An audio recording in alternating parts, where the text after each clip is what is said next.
Well, we're talking today about the meeting yesterday between Paul Ryan and Donald Trump in Washington, among other GOP leaders, including Reince Priebus, who runs the party. They met in Washington yesterday, and this morning today, still no endorsement from Paul Ryan. Let's take a listen to what they both said, Donald Trump and Paul Ryan, after the meeting. I was very encouraged with what I heard from Donald Trump today. This is going in a positive direction, and I think this is a first very encouraging meeting. But again, in 45 minutes, you don't litigate all of the processes and all the issues and the principles that we are talking about. I think he's doing a good job. He's got not an easy job, and I don't mind going through a little bit of a slow process. It's a very big subject. I mean, we have a lot of things, and I think for the most part we agree on a lot of different items, and we're getting there. Well, he's the RNC chairman, and he was in that room when they met one-on-one, and he is Reince Priebus. Reince is joining us right now. Reince, thanks so much for getting up with us. Thank you. Hey, good morning, everyone. Chairman, it's been well chronicled from inside and outside about where these two men differ. Where would you say is the one area in which you noticed, whether they told you personally or you noticed when they were interacting, that they have to make the most progress in order to see eye to eye? Well, I don't, honestly, Brian, there wasn't a whole lot of animosity. There was no huge difference between but there's issues. They were talking policy, No, right? actually, yeah, and it was specific, too. I mean, this wasn't just some vague conversation about, you know, what do you think about the United States Constitution? I mean, it was a real specific conversation. And I can tell you the vast majority of every subject discussed, there was agreement. I think it was very personable. It was a gracious meeting. There was good spirit in the room. And I think you know, I think we're going to get there. One thing I can tell you is that I don't think either Paul Ryan or Donald Trump left the room without feeling great about the meeting, but even better than they thought they were going to feel when they walked in. So I see this as extremely positive moving forward. Well, last week there was some question whether or not Paul Ryan should continue to be the co-chair of the RNC convention this summer. At the end of the meeting, I understand that it was a done deal. He's going to be the co-chair, right? Well, listen, that's up to delegates on the floor. It's up to a lot of folks that are involved, and I think that that's the case, but I really don't want to get in the middle of that, guys. Really? But I would just tell you this. The meeting was a great meeting, and the two of them agreed on far more than they disagreed on, and there was no feeling that Paul wouldn't be the chair of the convention. Well, if he's going to be the chair, though, Chairman, he's going to have to endorse him, because he can't be the chair and say, and the guy we're throwing the party for, I'm not really behind him. He can't do that. That would be a little awkward. There's no question about that.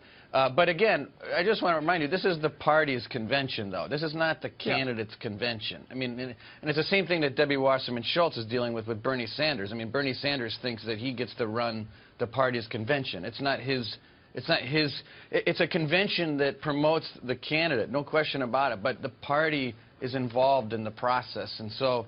I'm just saying, I think that that's an element to this that everyone has to keep in mind. Listen, Paul wants to get there. It was a great meeting. I feel very confident that we're going to be a unified party moving into Cleveland. Right. What's going on within the party? You have people like Mitt Romney that are talking about floating the idea of bringing in a third party.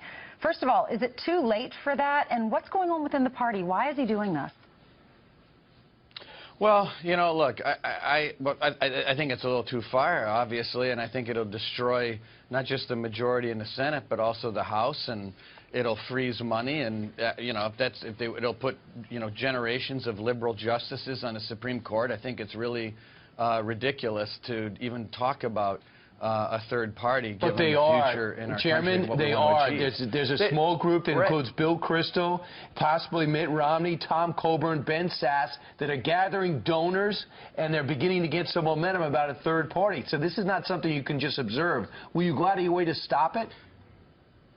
Well, first of all, they're sort of going to just step on themselves. I mean, it's already becoming far too late to get on the ballot. I mean, if they could try to hijack some other third party and place a name, but you know, I think it's destructive, well, and I think don't people allow around him the to do country it. should call it out. The rules don't allow him to Right, do it, I right? mean, I was reading that's about right. Commission on Presidential Debates says the candidate has to poll at 15% in 5 national polls to even get on a debate stage.